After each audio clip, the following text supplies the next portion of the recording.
again, that starts at 10 o'clock. So we'll finish around 11:30 or so, and then we've got lunch. We've got what, pre-lunch, I guess, what hors d'oeuvres and that. It's a cocktail. Is it cocktail? No. So midnight, or sorry, at noon. Noon we've got noon we just got, I don't know, we'll just have hors d'oeuvres and things like that. We'll just sort of get things settled, and then we'll start lunch around 12:30, 12:45, and we'll finish lunch around 1:32, and then we'll do our awards. We'll finish our awards by 3 o'clock is the goal, right? So it's 10 o'clock to 3 o'clock with an hour and a half lunch. And those people have never been to our awards before. Our awards are a little bit different, not necessarily recognizing number one, number two, number three.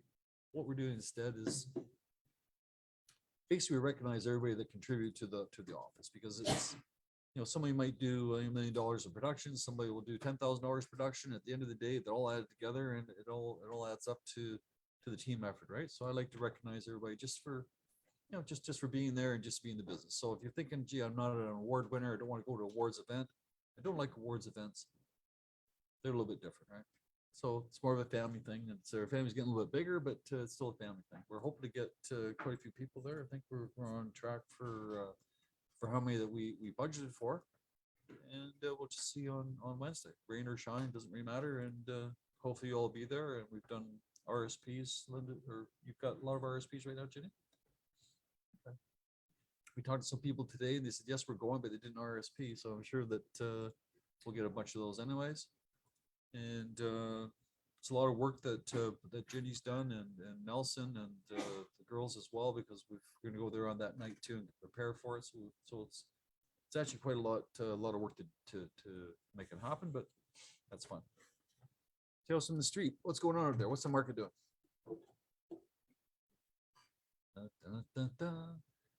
Is it wild? Okay, wild out there. Why is it wild out there? They want to buy stuff.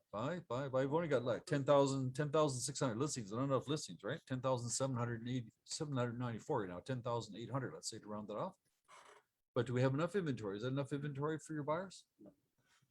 Right? Are the buyers starting to come out? Getting something here, yes, no? How about the sellers? Are the sellers coming out?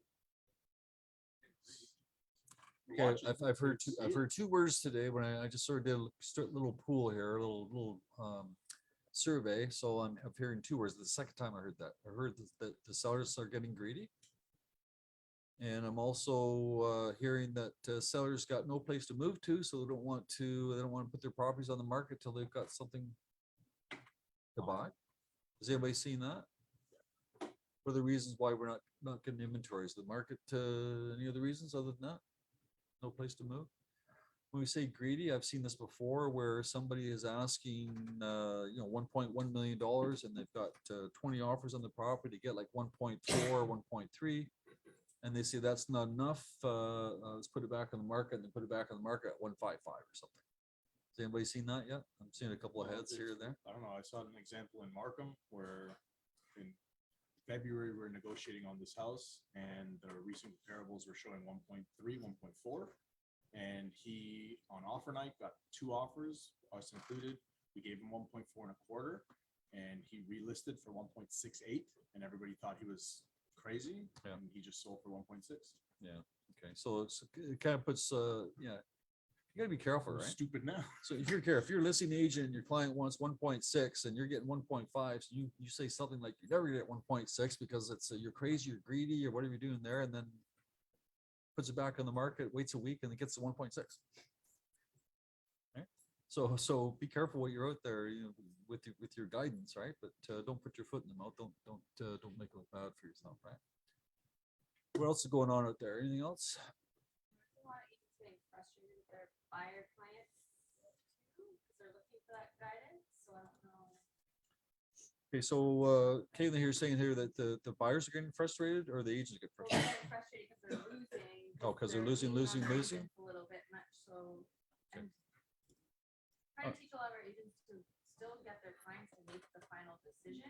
It's not up to the agent to make that final decision on the price they offer. So like and they're taking that pressure on themselves to decide for their clients, and then they pick the price and then they lose. So you have to kind of change the scripts a little bit to kind of put it back on. Is anybody Buyers saying will that? So Katie's saying here that you're giving your client advice there and all of a sudden the advice doesn't come through and you get a bit of egg on your face there because it didn't happen and your buyers are getting frustrated. They're saying, well, in this particular case here, the seller wants 1.6. The comparables say 1.4. So you put an offer 1.4 and then your buyer loses, but everybody lost in this case because the seller just put it back on the market.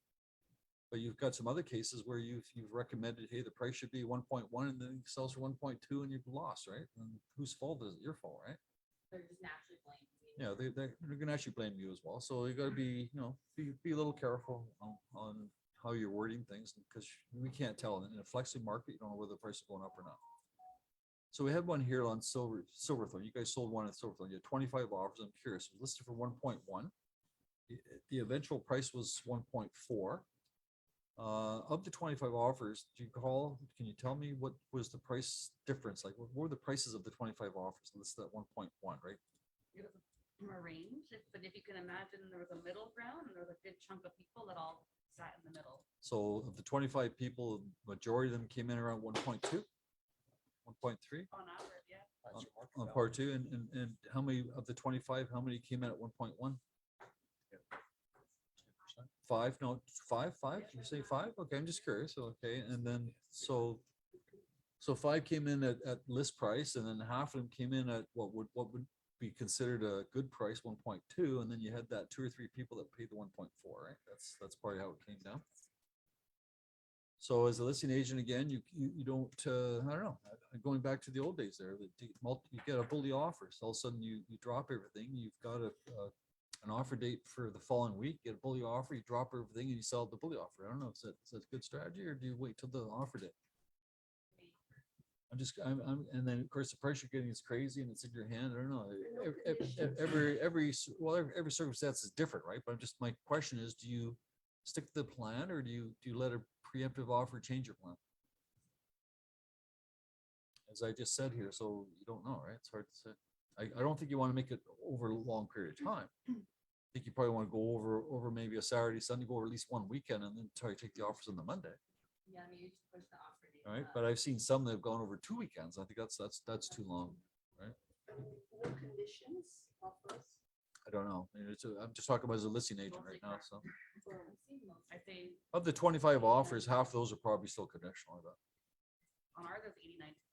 90% were firm. They come with checks. No, and we talked about last week, right? About Yeah. the checks and that. So you got to be careful with that too. We Right? also call every single person, all 25 people Yeah. get a chance to come back. I don't know why they don't. A lot- I don't know a lot why of you don't people let your clients see all the offers. So it looks like the prices themselves have gone back to 2021 prices. For some categories, so that detached, yeah. And just to remind you, so the average price today, average price last month was $1,000,008, right? Was the average price. And the average price in all of 2022 was 1.1189. Sorry, 1,189,000. And the average price in 21 was $1,095,000. So it's down about $100,000 from for the average price, down about $100,000 from the peak, but it's about 2021 prices. That's I'm just going by the average here, so that's okay. 2022, as we know, 2022, you had that big buildup between November, December, January, February, and then it collapsed after that after they started increasing the rates. So 2021 prices are okay. There's nothing wrong with that. What else? Tales from the street. One of our agents, just so you know, one of our agents was doing a lot of rentals over the last couple of years and whatnot, and finally but they got a referral from one of the tenants' relatives to list their parents' home.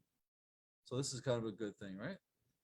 So the idea of all those rentals we've been doing for all these years is to keep in contact with those tenants. And if you keep in contact with those tenants, hopefully something's going to happen later on. In this particular case, a referral from the tenant was made to the agent to their mother's place, and it's a it's a $3 or $4 million property. Not a bad day's work, right? So the only reason why we've been doing leases is it's what we call a loss leader. So you want to convert those tenants into potential buyers, right? And in this particular case, it wasn't the tenant themselves that actually bought it, it's their relative. So there we go again. So it's all the reasons to keep in contact with everybody, right? Everybody's doing that, right? We're all doing that.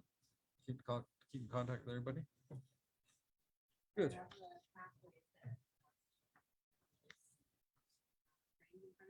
I'm sorry, what do you have?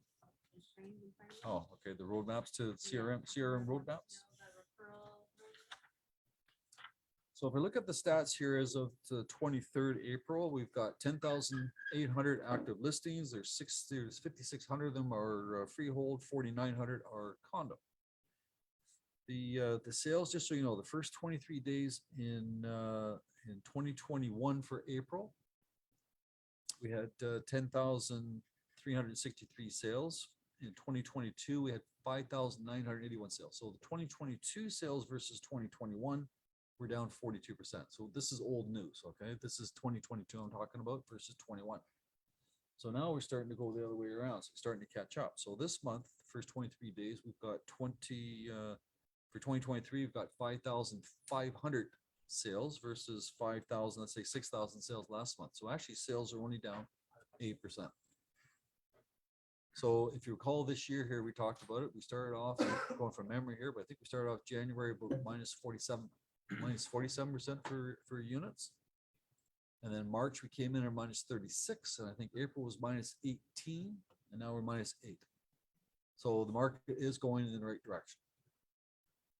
Everybody follow that? Okay. So that's why we're starting to get greedy clients or greedy sellers. That's why the market's starting to change just a little bit.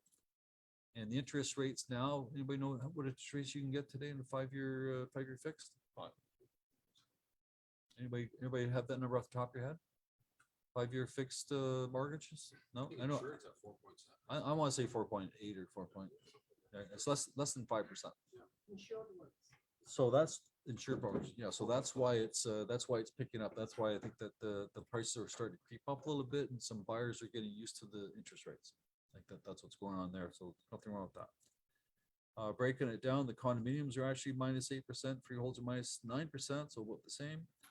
On the lease side, though, we've got 7,300 active leases out there right now. On the condos, sorry, we've leased out 5,300, almost the same number of sales, but 5,300 leases. Last year is 5,100. So actually, leases are up 4%, and condo leases are about the same as this time last year, and freehold leases are actually up 11%. So that's so the market seems to be here now. Is that because the market's changed, or are we in the spring market? What do you guys think? Spring market, you think so? I'm just wondering. I don't think we're there yet in the spring market. I don't think there's enough inventory. I think there's not enough people have thought about putting their properties on the market. A lot of people that put on the market today are people that maybe have to move, or people that don't have mortgages. Would that be? People are just making normal moves. I don't know. Who knows? Double checking the broker bay for appointments, and the appointments are starting to creep up just a little bit. Although they're still down from 2 weeks ago. So hopefully this week is the beginning of the end. So Ramadan's over, and the Easters are over, both Orthodox and current. The Tamil New Year is over, Eid's over, right? So now it's time to work, right? But I'm sure if you look up the calendar, I'll find some other religious day tomorrow. No, then summer will be there. Right? Summer, oh yeah, summer's here, yeah. Right? Summer's here. So a 70-year-old 3-bedroom Toronto bungalow, semi-detached, could use some updates on Clapperton Avenue. Everybody know what that is in Clairlea? Warden Eglinton, maybe area. Warden Ells. Anyway, so Warden Station, Warden and somewhere there, Warden and Eglinton probably. Anyways, it was listed for $799, sold for $920 on April 20th. So that was a semi-detached bungalow. Semi for 920s. So just give you an idea of what's going on with the marketplace. Semis are going for 920s. What would a Scarborough bungalow be going for that's in half decent, average condition? 1.115, 1.2. Anybody know? Probably in that range, right? Not the 1.4s yet. So that's interesting. Just going back to what we talked about last week, we had a property that talking about checks. Somebody didn't show up with the check. The property was resold actually for a little bit less than what the first one went through, but that's okay. It was sold. Talked about where a buyer had passed away. That deal also closed because the buyer didn't tell anybody, but we did an amendment on the thing. We took off the buyer's name and added 2 other names. We didn't realize what was going on until after it closed that the first buyer died. But somehow the amendment was done. I don't know how, I'm not, as I said before, I'm not gonna ask how the amendment was done, but it was done and deal closed. So there we go, right? We have another one where the seller died and the seller's wife did not have a copy of the original POA, but then they found the original POA. So now we're back on track and that deal will close this week. So that's a good thing too, right? So if you got those things, make sure you've got things figured out, right?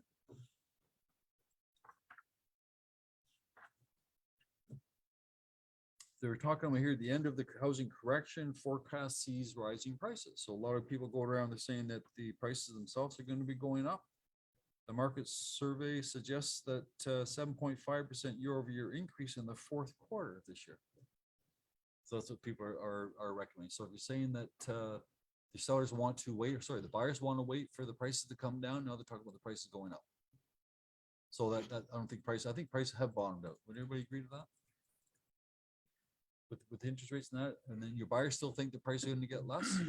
They're hoping that. They're hoping it's going to get less, but they're reading stuff. So that's why you want to read these things here, saying no, that the market's pretty much hit the bottom. They're expecting things to increase by at least 7.5% year over year, but it's not going to be till later on this year, but it's going to happen, right? That's good news. Surge in first-time home buyers is taking up the shortage of new listings in the market. Those buyers don't have another property to list. So a lot of people are buying properties, but they don't have anything to sell. So they're actually just absorbing the current inventory, but they're not replacing what they're buying by listing something because these are first-time buyers. You follow me there? So the active listings keep on going down because of the buyers that are first-time buyers that don't have anything to sell. So they're absorbing the inventory as well. So we're starting to see that. Houses are cheaper now, so even they might be selling for their house for less, they won't impact the margin dramatically. If we're talking about existing people that want to get the price that they got back in 2022 are not getting it today, but they're telling everybody that you should at least try to, you're not going to see those prices for a while. And the prices that you're going to buy when you buy the property, they've gone down. So everything's equalizing, right? That's what's happening.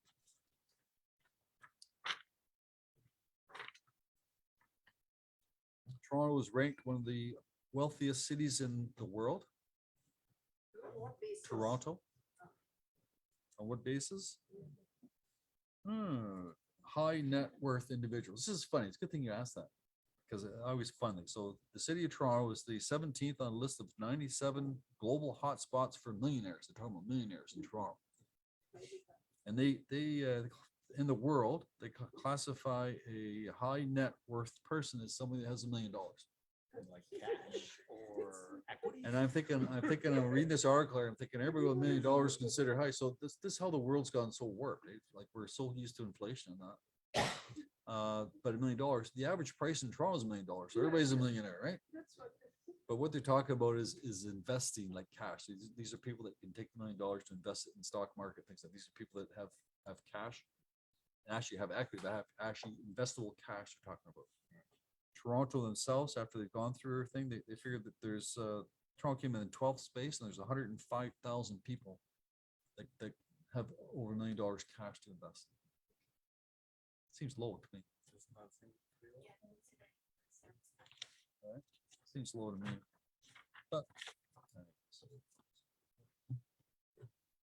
last week I was talking about how prices $1 million plus or minus 200,000 are selling for quite a bit and they're getting multiple offers. And I suggested that properties that are $2-3 million, $4 million are slower. And this is what if you analyze the Toronto sales for last month, the sales of properties that in the $4 million range have actually plunged by 44, it's actually by 65% from last year. So that market's still not quite picked up just yet. It's still hanging in there. It's the $4 million range. Anybody here have $4 million properties? No. It's funny, the girls here, they went to an open house last week for a property downtown that was listed for $11 million. No, $8 million. $8 million. And I'm trying to think what is special about an $8 million property downtown? And I looked at the property, there's nothing special about it. And they're calling it Scandinavian design. Scandinavian design. I don't know. Look, just cold water. It was close to Lawrence Park. East York and area, yeah.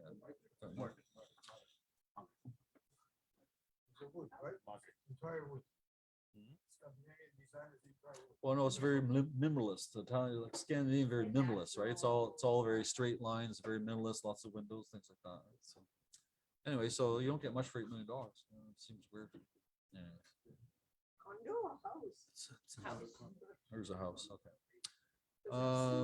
May 1st, the ad edit has changed. So if you guys are gonna do any ad editing, it's starting to change. And on May 1st, you won't be able to do any ad edits through Strategy. You're gonna have to go through Realm. So if you want to change it, if you want to go through Realm now, you can.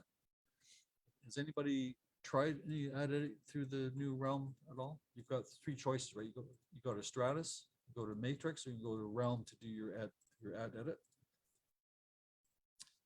If you do it by ad edit, effective May 2nd, sorry, you'll be able to do it through the Realm through ad edit. And if you upload photos in that, you're going to get what's called watermarks. Has anybody noticed that? Anybody seen any photos out there with the name of the brokerages underneath the photo? Big ugly font. Eh?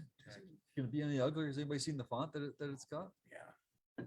And anyway, so that's when somebody broker loaded or uploaded a new listing on the new ad edit. That's where the watermark came from. So come May 2nd, when we start uploading, we're also going to be using the Realm, and it'll be the same thing. Effective May 2nd, mandatory field is going to be your PIN. That's the property identification number. You can get that from Geo Warehouse. So when you do your listings, that is a mandatory field, which is going to be good. As I said last week, when you search listings right now and you try to find Geo Warehouse, on the listing, you click Geo Warehouse and it goes nowhere. Is it going in? Goes nowhere. Goes nowhere for me. Is it going anywhere for you guys? Maybe one out of 5 might work, and that's it, right? So hopefully with the new Realm, when we put the PIN numbers, it's gonna be able to connect the PIN number to Geo Warehouse, and it should be able to go to that right away.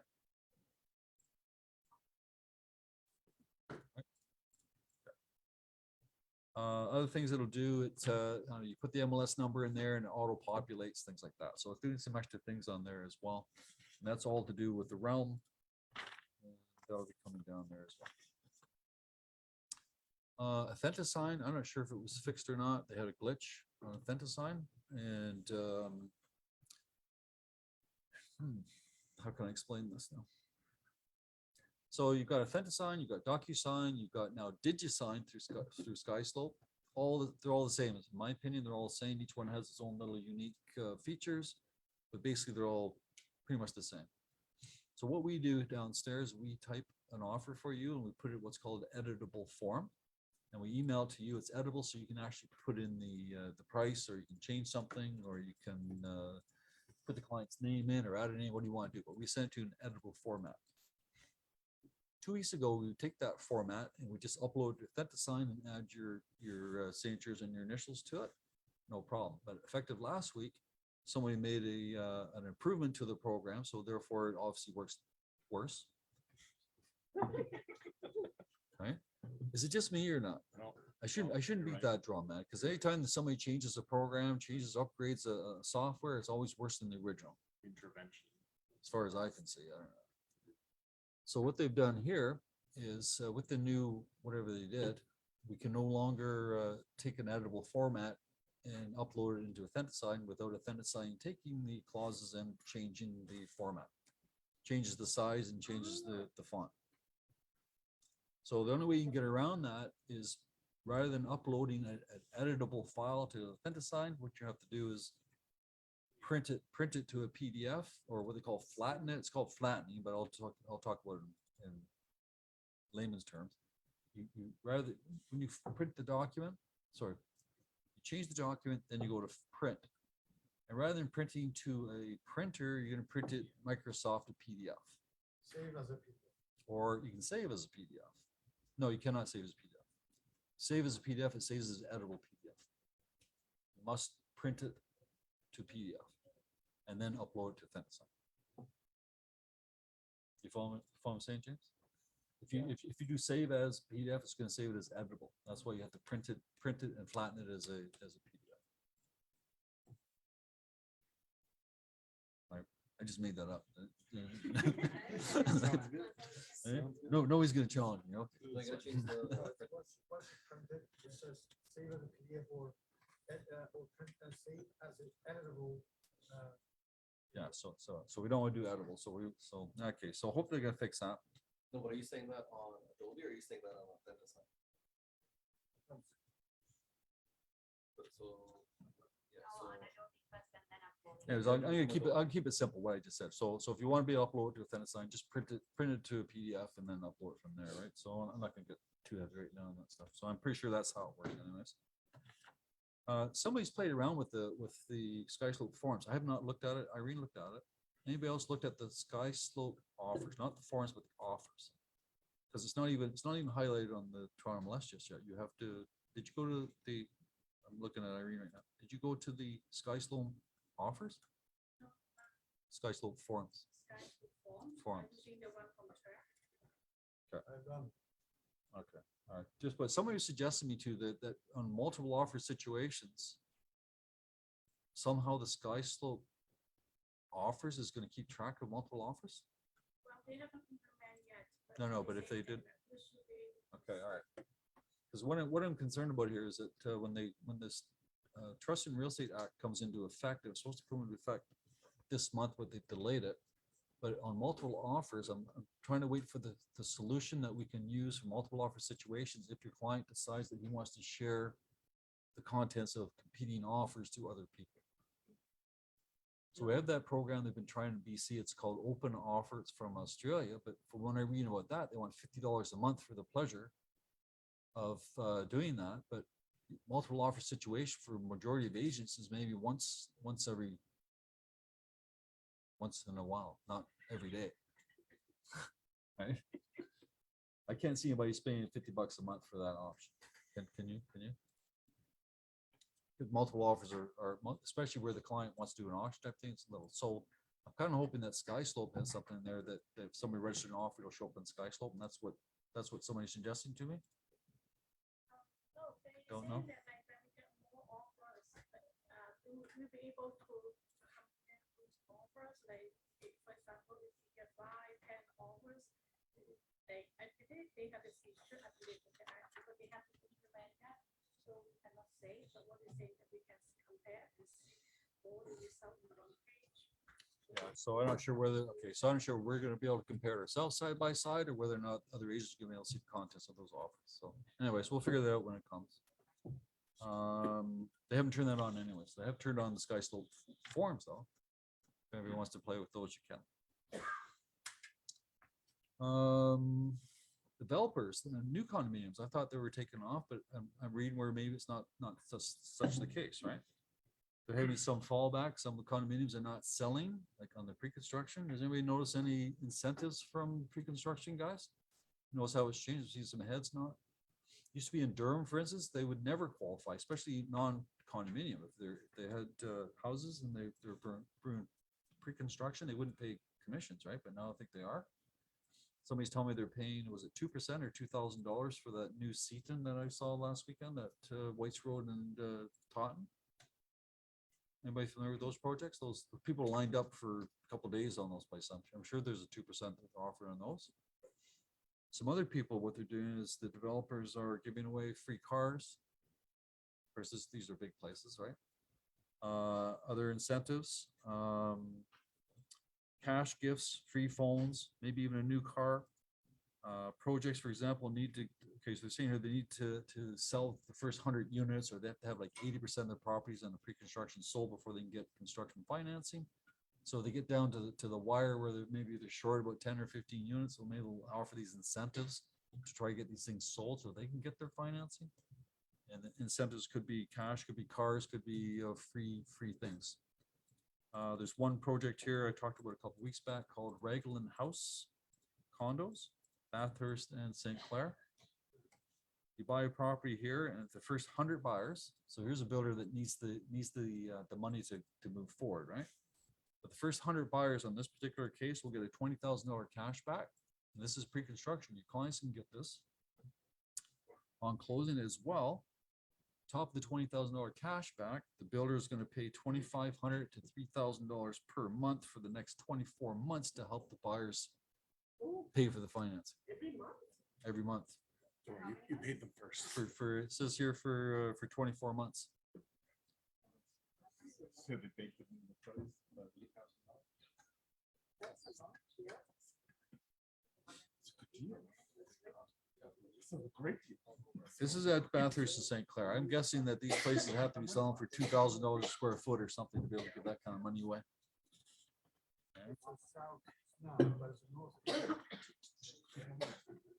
GTA houses, new houses, GTA resale condominiums have dropped 13% in prices. $703,000. So that's interesting how that does. So another guy here, he himself is offering this. He's selling stuff out in Barrie. He's got, it's funny how it goes. You see the headlines, but you have to look at the details, right? So he's selling a house selling a bunch of development for a developer. He's got a bunch of different properties here. I guess, I don't know, 4 or 5 or 6 or 10, wherever they are. So what the agents are doing says you buy this house and we'll give you a Mercedes Benz. That's what the ad says. But the details say that we'll pay for a 2 years lease for a Mercedes Benz. Which is still $1,000 times 12, still $24,000, right? Still $1,000 a month plus times 2 years, right? 2-year lease. And after 2 years, I guess, I don't know, it doesn't say what year the car is. Maybe it's the agent's own car. He's on 2 years left on the lease and he's gonna give it to somebody else. But the point is that the agents are taking money out of their own pocket to make these things happen, right? The Ontario government's trying to increase production, try to increase development, try to increase units being built. So the number of Ontario condos, the permits that they gave for the first quarter are up 25%. So that's new development. So that's good news and trying to move things along. So they're up 25% on that. Building permits for multi-units are on the rise in Ontario. The total value the building permits in Canada have risen 8.6%. That's good. Multiple dwelling units in Ontario have gone up by 13.5%. So it's really changed. Again, I was driving along High Totten Road looking at new developments, and it's funny how new developments are nowadays. It's all to do with density, right? It used to be somebody had a developer would sell a house, or sorry, development, and it'd be all single detached homes, maybe a couple semis. Nowadays, they're all these urban towns. You've seen like they're just urban towns, these 2-bedroom stacked things, and maybe they throw in a couple of detached houses in the neighborhood, but the detached houses are about 2 feet far apart from their neighbors.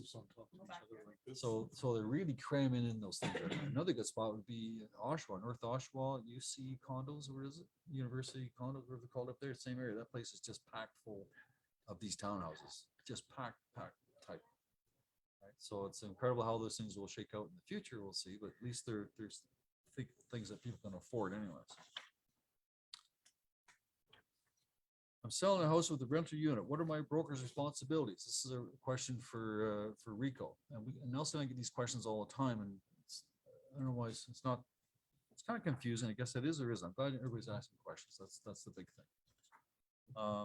But if you're not sure exactly what you want to do, on April 21st, TRED put in a webinar called Buying and Selling Tenanted Properties the Legal Way, and it's got Listen Now. So go to your Toronto MLS. You'll see on the main page, you've got a little thing on there, and it talks about, that's the heading, Buying and Selling Tenanted Property the Legal Way. And if you want to spend some time, you've got you click on a play for 27 minutes, and someone's going to talk about what things you have to do when you're selling properties with tenants in it. But just to recap, the questions that Nelson and I always get, I gave notice for the tenant to vacate the property. Why? Because the seller wants the property sold. I get that all the time. You get that all the time? Anybody see a problem there? Okay. myself. Little problem there. Little problem. Forgot to say, please. We get the question all the time. So the seller the seller gives notice to the tenant to leave because he wants to sell the property. How does he give notice? Before Nelson and I get involved, they give notice by email. Anybody see a problem there? Are you're allowed to give notice by email? Aren't you allowed to know if it says it on the Ontario Standard Lease? Not for communication, not for notice. So what's the proper way? What's the proper way to give notice to a tenant to vacate a property? Or through the window. No, you're jumping ahead a little bit, but the answer is no.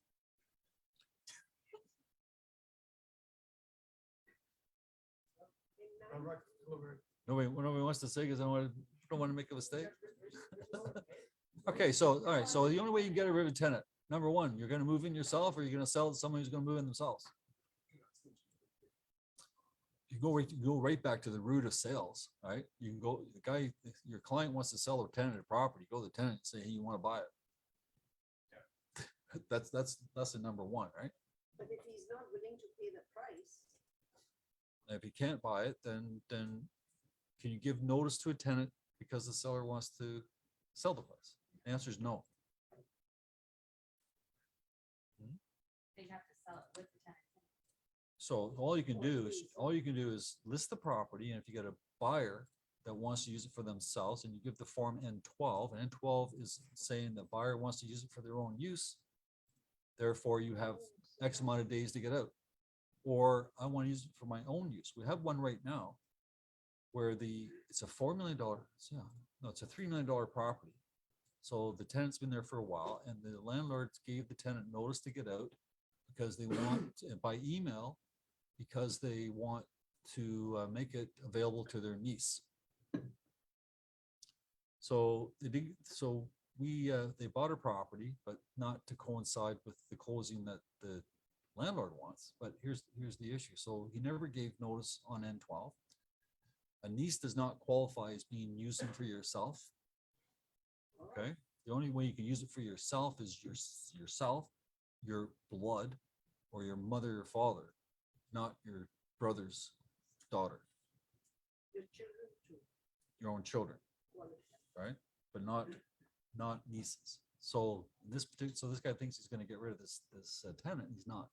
Plus, he didn't give N12, right, which has to be served, and he's got some issues going on. And even to give notice, he gave it till after the 21st. This person pays rent on the 21st of the month. So you have to give 60 full days notice or 2 clear months. So on the 22nd of April, when's the earliest time that we can ask that tenant to vacate if you're going to use it for yourself? April 21st is when they pay their checks. Anybody want to answer that? So the earliest they can get rid of them, if they gave notice today, would be May 21st to June 21st, June 21st to July 21st, would be July 22nd, would be the earliest you can get rid of it.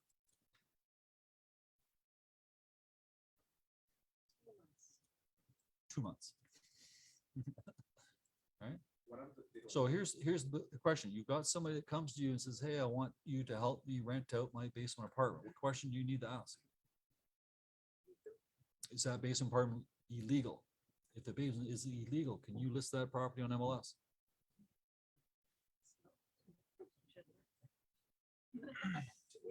Be careful what you do.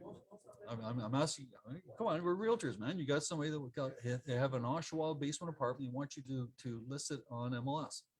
Can you do it? Do they have certification? No, they do not. Illegal basement. As a realtor, you cannot list that property.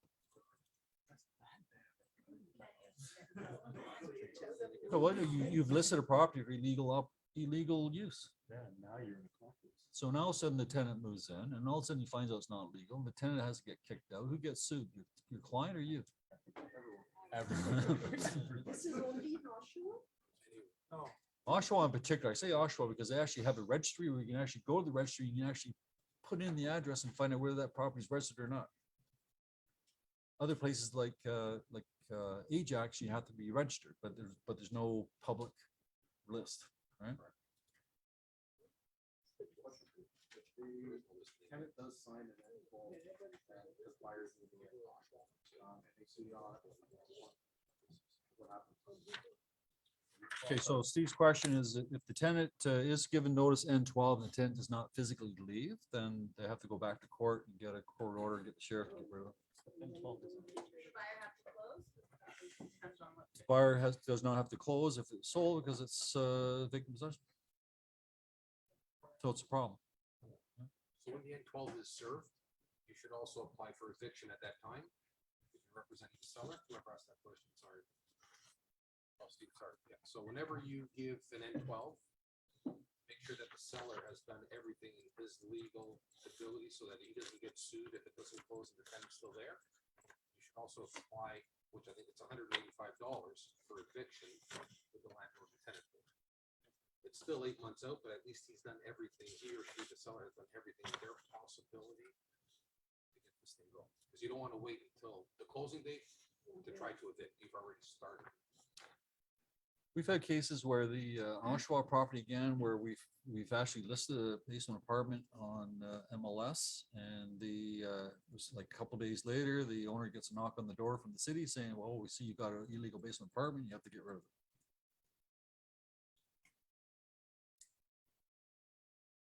So how do you think the client agent relationship looks like? Right? So not only does the guy not get rent, the city's making him pull it out.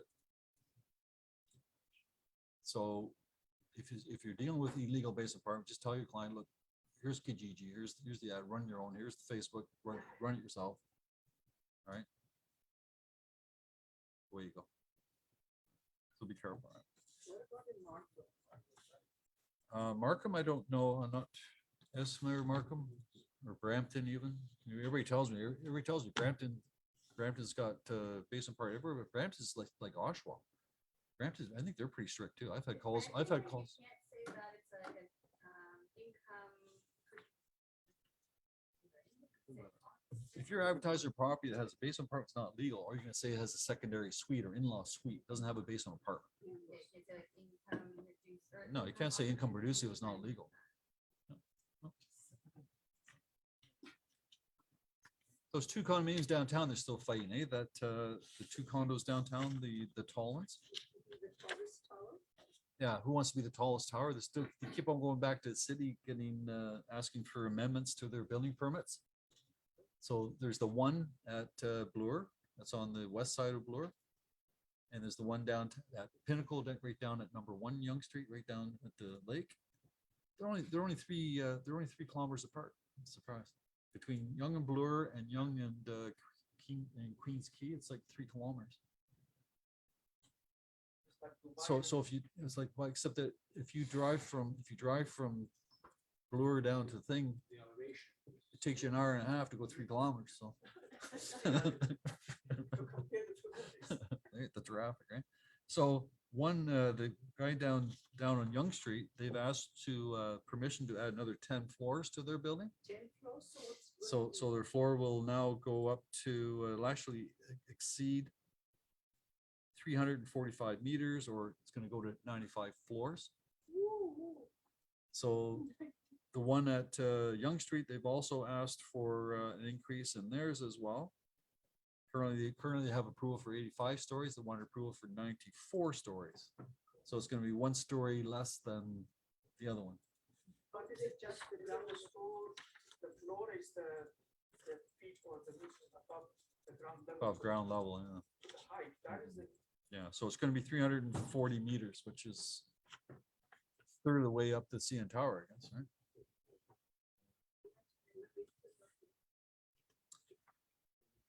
Condo assignments. So we talked about condo assignments, but have we had any yet? Has anybody done condo assignments? I've had somebody come to me saying, we got a buyer that wants to buy condo assignments.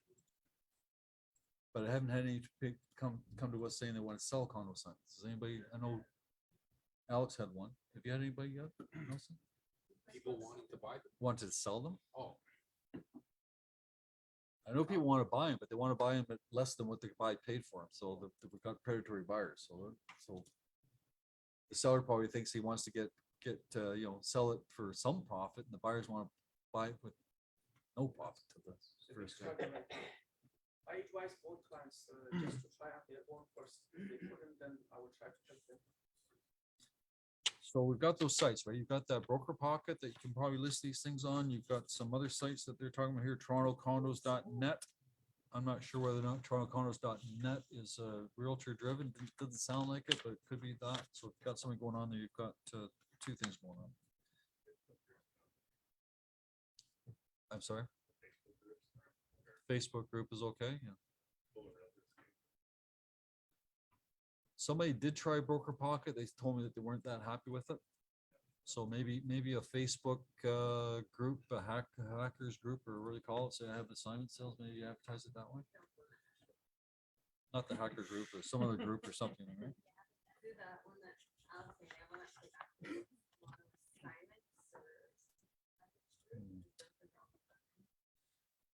GTA rents hit $3,000 mark. These are for not resale, not condominiums owned by individuals. These are purpose-built rentals that were built in the last, built since 1985. The average rent's $3,000. I can't imagine a purpose-built rental building that's $3,000. Can you? I can't think of a single one. I can think of all the old stuff that was built in the 50s and 60s. Midtown, they would be done. Midtown, there's purpose-built condos, so Like they're, Furnace. so they're hitting $3,000 average. How big are they? They don't tell me that. But usually, well, since 85, they built in 85 to be large, right? They should be.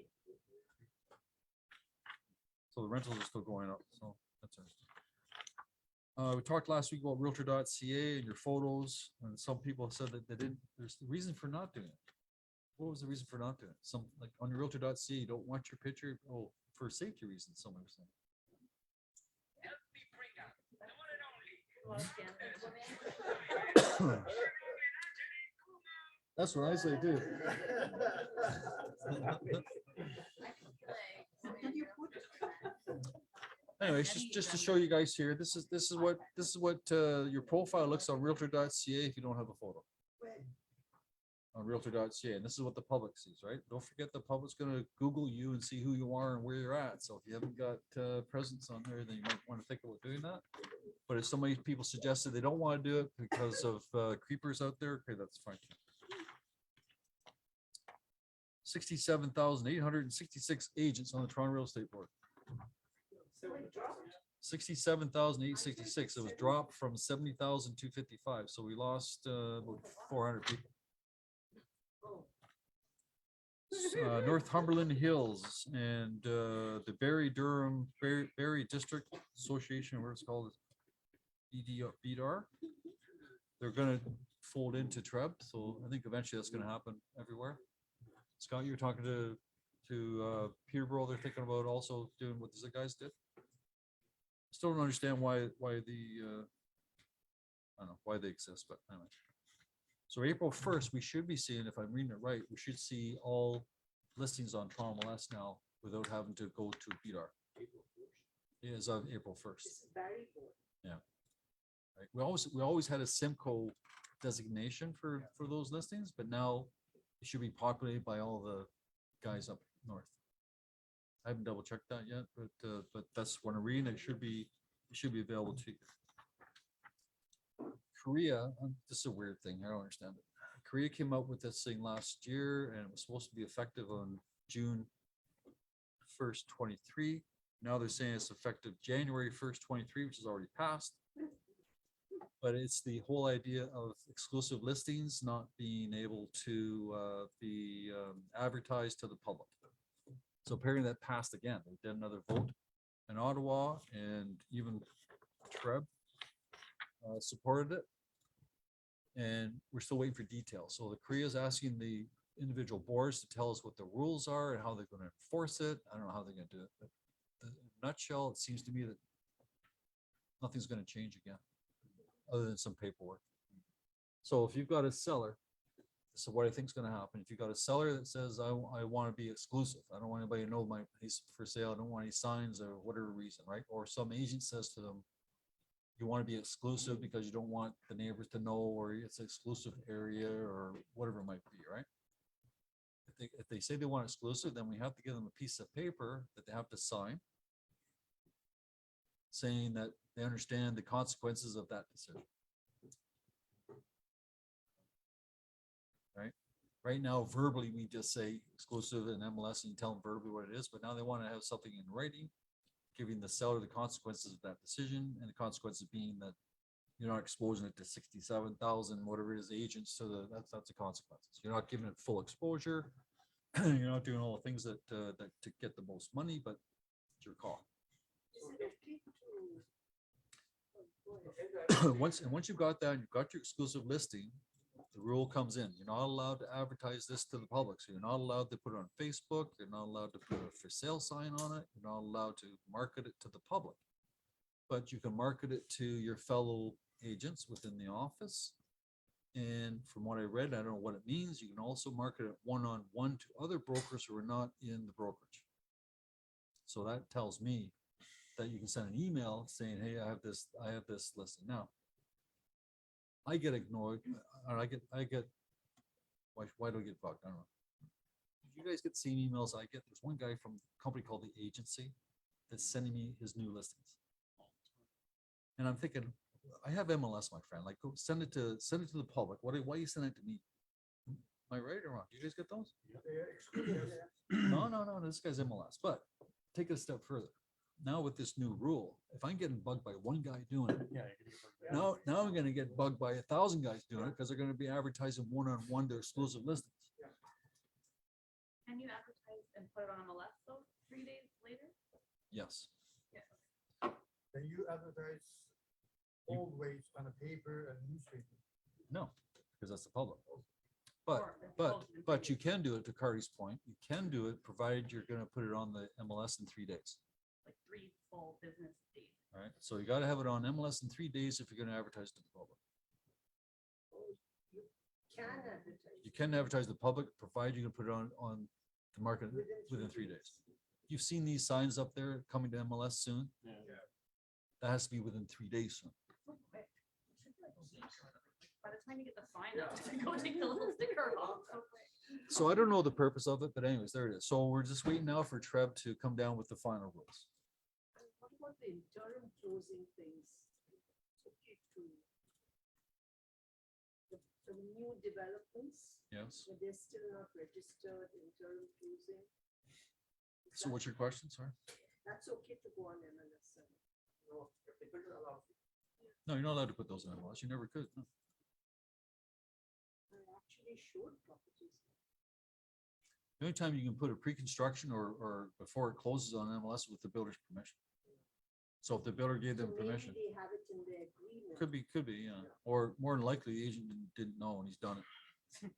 Oh, no, it was not one. There were More than likely, more than one did it. We're doing it now again. same. And the builder's sitting in the weeds because on the agreement it says, if we catch you advertising this property, we're gonna take your deposit and sell it to somebody else. So the builder's sitting tight, letting these guys do this, and one of the days he's gonna come out there and say, bang. It's like all these, it's like the predatory lenders for second mortgages. They're the heroes come closing date. Yes, they're heroes. They give them this mortgage and close the deal. They charge you 12% interest. And it's only good for a year. And after a year, they can renew it, but they want another 15% interest and a penalty. We don't have currently 2 banks in this situation. The other two also coming up. The Express Concourse. Phase 1 is almost completed. And phase 2 is coming up. Now, they have given occupancy date May the 9th.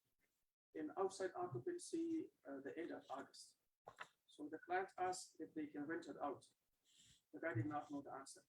I did not know the answer either. So we waited for about maybe half an hour. The management, the builder, and then they come.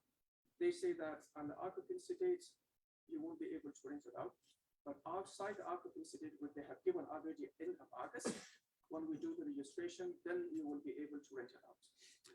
Okay, so, literally. so figure, just for people at home, Shafiq is saying he's got a pre-construction here, and the pre-construction does not allow you to rent it out during the occupancy period, but after the occupancy period, they can if the original closing date was scheduled to be The original close is not known yet. not, yeah, okay. This is another date. So when can they advertise it? After they've After extended it? August- After August end, I think he's talking about renting it out, not. I know, renting it Oh, out. yeah, rent it out, yeah, just to allow them to rent it out during occupancy. So that outside occupancy, I did not know before, but I learned something new, so that when they explained to me. Okay, And so you then the closing is coming later on, maybe 3-4 months. All right, So so, occupancy date, outside occupancy date, and closing date. all right, so you have to double check with the builder. If you got something going on there, you want to rent it out and it's in the occupancy period, then you gotta talk to the builder and see what it is. But just some caveats there, you gotta make sure. If you're, if that buyer is gonna rent out that place, and he or she, okay, how am I gonna put this in There's a whole such a bunch of way? variables. That's- I don't know if I'm gonna do it. Okay, so he has to disclose to the builder he's gonna rent it out. So now he's gonna pay the $24,000 extra RSP. So if he does not rent it out, HST, sorry. If he does not rent it to that tenant for a period of a year after it registered, could be a year from now, but after registry, he will not qualify for the $24,000 rebate for renting it out. So you gotta be very careful what you're doing. This particular guy has no issue with that. I understand what you said.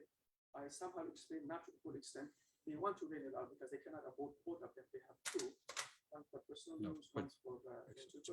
But just to understand, the only way you qualify for that $24,000 rebate back is if you rent it out to somebody for 12 months or more, or you move in yourself for 12 months or more. So if the guy moves in for 3 months and then he takes off and someone else goes in there, you don't qualify. There's another way. I don't know if I should. The explain first that. person that occupies it has to occupy it for a year, and it has to be a year after registration, not occupancy, as far as I know. There are also other clients, or other people. They say that they are closing it as a personal usage. And a month later or 2 months later, they go and give it to for rent or something like that, and the lawyer applies. Okay, all right, so Shafiq's saying here that somebody lies, and they say that I'm using it for my own use, and they rent it out instead. And the question is, they get caught, they're gonna get fined. How are they gonna get caught? Well, let's see, every year they have to fill out that yellow form saying that the property is vacant or not vacant. And if it's not vacant, then they gotta put the name of the tenant in there. So the tenant just has to go in there, and all CRA has to do is say, hey, this guy says it's tenant, he didn't do it himself, and whatever. Also, when you meet with your lawyer, they're gonna ask you to declare what you're doing with it. Even if you changed your mind, Yeah. you have to declare it when you get ready to close. Your lawyer's gonna ask you. This is the thing, when the person, actually, the lawyer actually advised him later on, when you change your mind, you let him know that they did something in there. Did not pay that much if he was to close it as investment at the beginning. Somehow there's something that the lawyer can do, or they declare, but do not pay, just only pay the portion that they're supposed to pay. What is that? What was that? The guy, because the guy didn't want to pay the full amount and then apply and then get some money rebate. He didn't want to have that waiting period. Wait for. So I did not understand, and I wanted to know you guys if you have any experience with that. So this guy is saying to me, if he wants to do the same thing, I told him not to do it. No, I think, to me, it's either black or white. You're either using it for yourself or you're not. Yeah.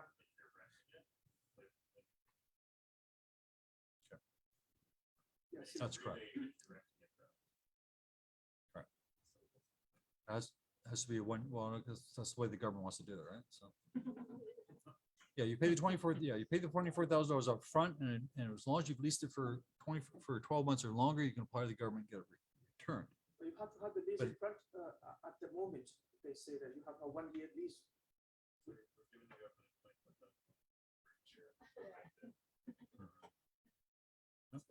Yeah. Sounds complicated, sounds right. Yeah. Any questions? Any questions? Anyway, so, One more question. Yep. The May 9th occupancy date that they have given when I went there by the PGI, believe me, so many things, I have done other ones too, but this particular one is not ready. I'm telling you. Okay, so Shafiq's done a PDI pre-delivery inspection with this down there, it's not even ready. You're talking about the unit or the building? The hardware, the building. No, the building itself is okay, but the unit itself is okay? The unit itself is okay. So that's what they're doing nowadays. Used to be that they wouldn't allow registration until they had so many percentage of units sold, but now they're talking about so much percentage of finishings. Yeah. And not 100% finished. So people are, so Entire building, or you talking about unit itself? he's talking about the entire No, building. We did say unit itself was okay, but the building, the reason why when they say occupancy, outside occupancy, the end of August, I think they did that the client can come, they cannot rent it out, they may use or may not use, but by August end, they may have some stuff done, then they can do the rental. Okay, so, all right. Oh, sorry, question about which side? Exclusives, yes. So we used to track a property for a couple of weeks exclusively about seller did repairs, still do that. Yes, you can. Just without the market. Correct. And just within the office. That's right. Yeah, so you still take, No change there. no, you still take exclusive listings as long as you're not making an advertisement to the public, right? But how are they gonna, I don't know, Track all our social how are they media. gonna track all Yeah, that? that's the. I know how they're gonna track it. This sounds bad. There's 67,898 people out there with your eyes on you. So as soon as you make a mistake, they're gonna love to complain.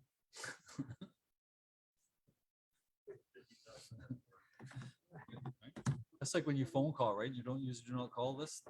And they say, well, I'll just say I'm sorry, but what if you happen to phone a realtor? Then sorry isn't gonna do it. There's, if anybody's seen those signs out there, it says cash for your house. No this or no that, or, cash for your house. Has anybody ever phoned those guys? Have you ever phoned them for a source of business? Because these guys are buying these properties, flipping them, and selling them. I thought it was realtors that. Is that not a source of business for you guys? I thought it was actually realtors. I did not call them, but there was one agent in Box Row. They were sending a flyer says, if we do not sell within that period of time, we buy it. Well, that's easy, but that's Craig Parker, right? But this guy here, reason why I bring this up, some agent came to me and says, oh, they sold the property to a, what was the word they used? Warehouse or discount, or there's buyers out there that are buying it at warehouse price or something. They're talking about, what are you talking about, warehouse price? And I'm thinking it's gotta be these guys here. So there's a company there called House Deals GTA. Which same thing, I was an agent, I would consider getting a hold of these guys myself, say, if you guys are buying properties, what are you doing when you go to sell them? Just to make a source of business, I don't know. I know it's bad, it's distasteful what they're doing, they're taking advantage of people that don't know any better, or taking advantage of people that want quick cash or else, but there may be an opportunity for somebody there if you're there. Back to the Collaborate, just to remind you again, the Collaborate on Realm is pretty good. I've set up for a while now. You should be using Realm anyways. Now, has everybody at least tried Realm yet? Right? You need to try it. Put yourself on there, put yourself on Realm, search some properties, set up the Collaborate, see what it does. If nothing else. And Collaborate now does show sold properties. So if your client signs in, they can do sold properties. You can see what's going on. You can see what they're doing. So it's got quite a lot of advantages to it. And it's just a matter of you learning it first, right? So it's going to come in September, whether we like it or not. And here we are. And then finally, Realtor Quest is coming on May 17th. It's still a month away, but some people did sign up. And when you sign up, you get it's free for realtors, right? You get a fancy QR code. You get confirmation with the QR code. You're supposed to put this on your phone so that when you go there, you just flash your phone there and that's your ticket to get in. It's a 2-day event. I haven't been to one of those for I don't know, 10 years. Who else goes to them? Anybody else here go to the? Always go there. Some people always go. You go to Quest, Realtor Quest. Anybody else? You always go. Always go. So is it good? Yeah, seminars, some courses, short-term explanations and some goodies bags and keychains and pens. Supply for the whole year. So it's free lunch, it's giveaways and, Oh my God, you know, you can have your kids happy, your relatives happy. What, with what? With the kitchen? Yeah, some of them have a Early light on Christmas it. shopping for relatives. Yeah. Christmas shopping for relatives. Yeah, exactly. Why not? that's not till May anyways. Sometime I do both days. When? Which project was a 20 grand rebate? Raglan. It's at Raglan at Bathurst and St. Clair. Yeah, I don't think we're doing anything on Wednesday, are we, Kayla? We're doing our own thing, right? Okay, so we're not doing a Wednesday event, but we are doing a live event with David Greenspan, 10 o'clock, Parkview Manor. Everybody's welcome. And then after that, we'll have some lunch and again, awards again. Awards aren't like, if you've never been to our awards, they're not like other people were, you know, we try to recognize everybody. So we just have some fun. You can wear a hoodie, sure. You said it. I didn't. As long as you have a tie in it. Anybody have any sellers, buyers that we talk about? Anyone got a listing, like a house on a main road? Specifically on the main But for rent, with a big lot, the house can be. The lot. So why do they want to rent a place with a big lot? No, to park some trucks, yeah. Work some hard. Did anybody do any open houses on the weekend? Somebody had one in Bowmanville, we had 10 families. 10 families through in Bowmanville? Anybody else? I know a Milton one that had 2 families through. Milton, just 2 people. That's all. I need your help if you have an industrial unit, either a standalone building or part of the condominium between 6,000, maybe 12,000 square foot for muffler installations and muffler warehouse. So if anybody has any, 6,000 square foot to 12,000 square foot, that's big. Yeah, it is big. So he wants to buy or sell? Buy. Or sorry, buyer who wants to buy? Because I know that some of the agents here are having a hard time finding that. That's a high demand question I was asked. Maybe. How many million? Thank you. Yeah, here's one here. Thank you. I suggested there's some new stuff that is in Scarborough or both. Anyway, it could be. Okay, so there's some really nice brand new warehouses at Morningside and Finch. Yeah. No, I'm saying Finch. Can you, is it like a big lot? or They're gigantic things. These are condominium. They're like 24-foot clear ceilings, Mhm. but it's all brand new. So you got to do the flooring, the electrical, everything, right? As long as you can park trucks. Your guy, these are not for rent. These are for sale. Yeah, that's it. Not for it. Yeah, these are for sale. Those things can be discussed like. Good. Anything else? Okay, everybody. So we'll see you Wednesday, 10 o'clock. 9 o'clock? 9 o'clock for you. Okay, thank you.